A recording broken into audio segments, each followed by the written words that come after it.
Hey guys, this is Tyler here, and I'm going to discuss this topic here. This is about residency visas, student visas, and tourist visas if you're in a foreign country. Okay, so I've spoken a lot here about the student residency business visas for people that are relocating from their home countries, which currently seems to be something many people want to do or will do in the next few years. Now, we've seen, of course, over the past year, because of this huge pandemic, how much more restrictive a lot of countries have become. And that's across the board. At one point in time, in fact, for many U.S. citizens, even with a U.S. passport, they were very constrained the number of countries they could travel to. And this is unprecedented. I mean, if we look over the past 30 to 40 years, there's been no time like currently or just recently where U.S. citizens were so restricted. And for example, most of the European Union countries, most U.S. citizens were not able to travel to last year. And it's only this year that a few of these countries have finally decided they'll allow U.S. citizens, such as Croatia. But many of the EU countries still will not permit U.S. citizens to travel to. This leads into my main point here, which is the usefulness and if it really matters whether you're a guy checking out a country to live, if you're on a business, a travel document, a student document. In general, if you're checking out a country, I don't think it matters. Even if you're just going to be in the country for, say, like 6 months, I think any of these options can work. And it doesn't always matter which one you're on, because if you do, say, go through the whole process and hassle of getting a business visa in a certain country, and then you end up realizing you don't really like it after a year or so, or even 6 months, you may realize that the whole process was not worth it. It really didn't matter. You could have perhaps used a tourist visa, used a student visa, which would probably have been easier in the first place. So in general, I don't think it matters.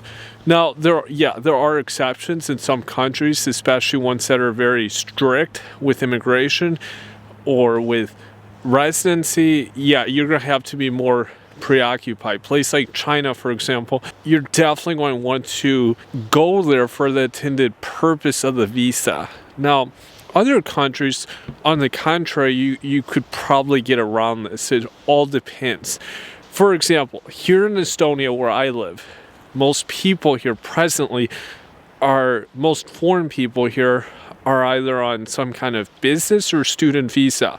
Right now, though, I think it would be more student visas. A lot of the people, even that were on business visas, actually left last year with the whole pandemic for many reasons. But there are still many people who are on business or even tourist visas. And also consider people that were coming from like England, UK, and many of the European Union countries. These guys now, obviously, they don't have an EU document. If you recall, England just left the EU with Brexit and everything.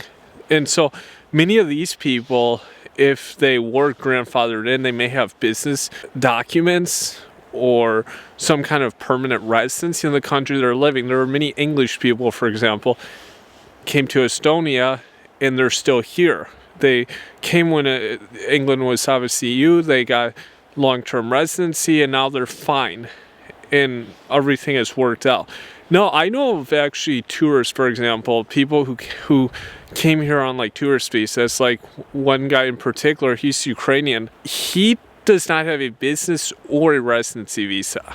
He actually came here on a tourist visa. I'm not going to go too deep into this, but for his sake, it's worth living here. Fortunately, Estonia is a pretty low-key country. This isn't the kind of country where if say you're on a student visa and you end up working part-time or even full-time, the immigration people probably aren't going to come knocking on your door inquiring why you're working, whether it's part-time, full-time. I know this used to be common occurrence in England. People who were... England at one point actually had over 1 million illegal people that were working in the country. And weekly, the English immigration were doing like a few hundred raids into people, apartments, houses. They would actually check people. They would locate them, and many of them would end up being deported because they were very strict, England, at one point in time, on all these illegal people being in the country. And that also is reflective of the economy historically and their tax system. I think one of the biggest reasons they were concerned about these people being in the country is because of lost taxes. And many of these people would be working under the table and then wouldn't be declaring taxes and other things. That's just how the system is. But there are other European Union countries that are not as strict. Someone could probably live that way. I wouldn't encourage that, but they could probably make money under the table and live for several years, depending they didn't leave the country at all and they kept their head down and followed the laws. They probably would be fine. But in any case, you most importantly should follow the law as much as you can. But keep in mind that many people, they go to countries not knowing how long they're going to be there or what they want to do there. I knew a guy when I was living in Chile, down in South America, back 7 or 8 years ago. When he got to Chile, he was actually only going to be there for a couple months. He was doing like a summer program as a student at a Chilean university of Valparaiso, right on the coastline. And when he got there, he ended up liking the country so much. This was in 2012. He realized that he wanted to stay longer. And how it used to work in Chile is that if you were doing like a 2 or 3 month program, even though you were considered a student, they would often just have you use like a tourist visa. They wanted to have these people get student visas. I think this policy or law has changed now, or this system has changed, but so many of these students would be on tourist visas. And like in this guy's case, he ended up he stayed longer, so he had to get this changed over to a student visa, which would give him more time in the country and just more flexibility. He didn't know how long he was going to be there. He thought initially he might only be there for a month or a couple months. Eventually, the guy was going to actually get like a long-term residency document, but for financial reasons, he did end up having to leave. And I've known of other cases similar in nature. I knew another guy, he was down in Chile as a student. He was an acquaintance of mine at the first university I attended, and he ended up actually coming back to South America. He left after like 6 or 7 months, and then he came back to work, and then so he went from a student visa to a work visa. This obviously ended up becoming longer term for him. And was it a big deal for him to change that over? Not really. And that's why going back to my point is that it doesn't really matter if you do go there as a student, you end up changing over to a work visa, or even if you go somewhere on a tourist visa. There are countries where you can legitimately spend like 6 months or a year on a tourist visa. And if you're, say, like a freelance worker, there's no reason you couldn't do this. In Russia, for example, I lived there for 6 months at one time, and I did not have to leave the country. I was on a tourist visa. All my work I was doing remotely, and that worked just fine. Even though I was technically working, the tourist visa was just fine. And how Russia was until the pandemic last year, you could stay up until 6 months, leave, come back the next day, and then get another 6 months. This would last for 3 years. You could do this. Another example like this is Albania. You go over to Albania, and I believe there you can stay up to a year on a tourist visa. You may have to leave after so many days and then return. Also, like in South America, where I lived in Chile, how some people would do it is that they would have the 90 days on a tourist visa, and then they would leave, come back the next day, and then get another 90 days. Because Argentina is right next to Chile, cross over the mountains, it's like a 6-hour bus ride to Mendoza from Santiago, and then you come back. That's a common system that some people would use if they didn't have a student or business visa. But the key point here is that it's at its core, it doesn't necessarily matter what your intended purpose is can greatly change. I've said this before, I think student visas can often be a lot more hassle-free, less requirements, quicker to obtain.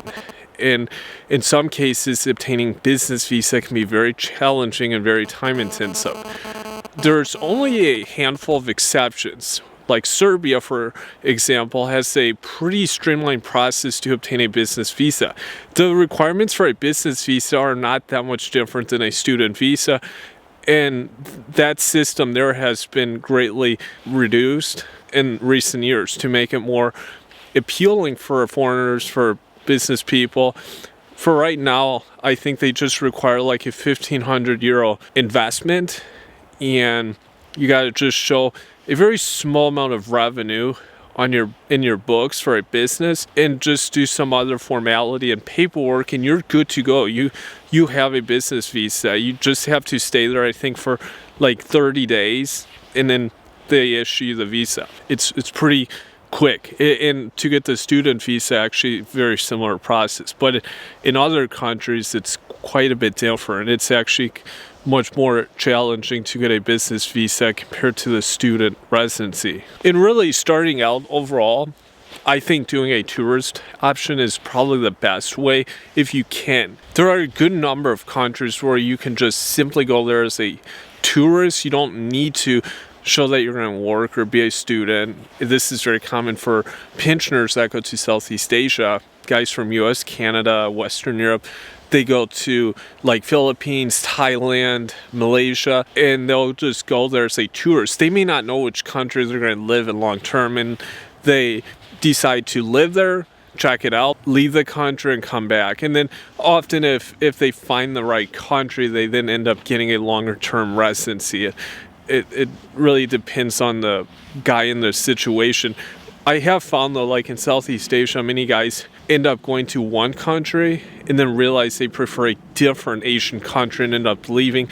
And it's actually not often that first country that they go to. And that's why, going back to that point that I made, sometimes it's best just to do a tourist option, and then you're not as on the hook for as many things when you're in the country. Also note too, unlike in US or in Canada, to get like a rental apartment house in many of these countries, Eastern Europe where I am right now, Estonia, Russia, it's very easy, it's very quick. Whether you can always use like Airbnb, you have that kind of short-term option, or even just getting a lease. This is not like in the US where you need like your credit score, you need like all these requirements just to get a rental agreement for like a year, 2 years, and often also you're on the hook for a year, 2 years. And I've noticed the contracts are getting longer in the States. In countries like Estonia and Serbia, you can have this whole setup done within a few days. You don't need a credit score. Often you need like a month, 2 month deposit. And yeah, you'll have an official contract. It could be for like a year, the expiration. But often, even if you stay for 6 months, usually you can work something out with the landlord and leave, and you won't be on the hook for all those other months. You may not get your deposit back, but it's not going to be usually as much of a mess and as complicated as if you're in the States or in Canada. This is one other aspect why being on like a tourist visa or a student visa, even if you don't intend to use it for that purpose, isn't always a bad thing. These areas you don't have to usually be as concerned about. It can be really quick. I'll give you an example here. When I got to Estonia, I ended up having to stay in a hotel for a bit of time. But when I got my contract going for my current landlord, the whole process basically took a few days. And the only reason it took like 3 days, I believe, was the guy was actually finishing renovations on the apartment. It was super fast. In some of these countries, 1 or 2 days and you can be moved in. You don't have to wait weeks or a month. It's very quick. And also, I've said this, if you are low on funds, try figure something out, find something, line up something beforehand if you can, or have everything ready so that when you get there, you only need like a day or 2 days in a hotel or a cheap accommodation, and then you already have your meeting set up with like a landlord or a broker, and you have them ready to show you the possible places you would like to live so that you have something figured out within a week and you're moved in. And this is one way also to save on expenses.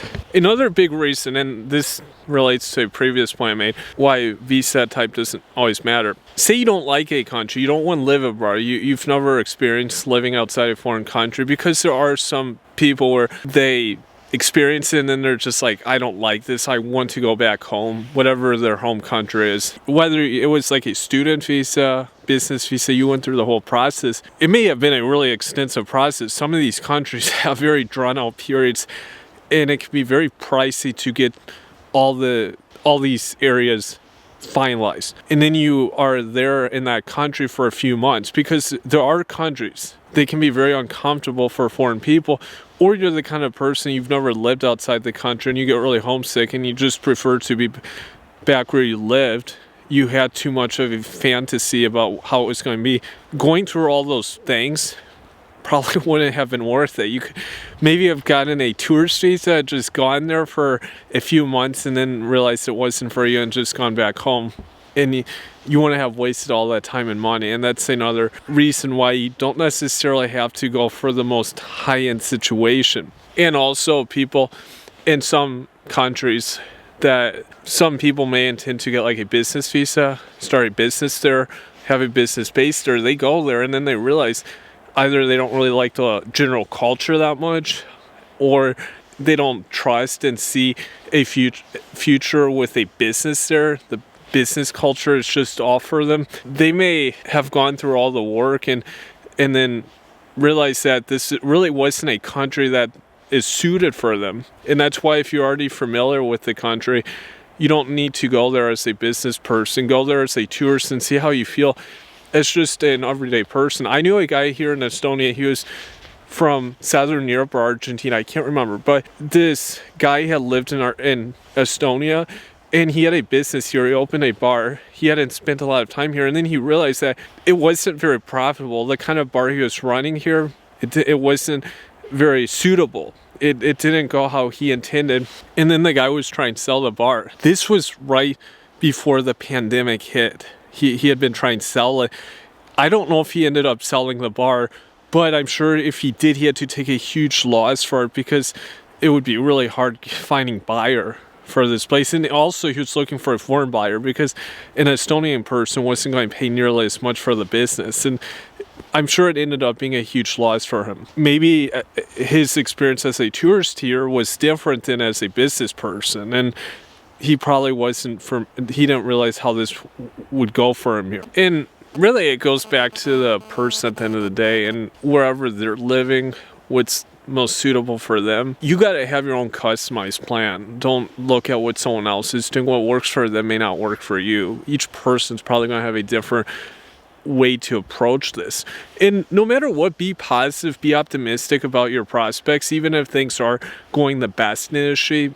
That could be the case anywhere, even your home country. So if you do come with the intention of opening a business or domiciling your business in that country, and you have some second guesses, give it some time. It may take a little bit of time, and perhaps it may just be an initial discomfort.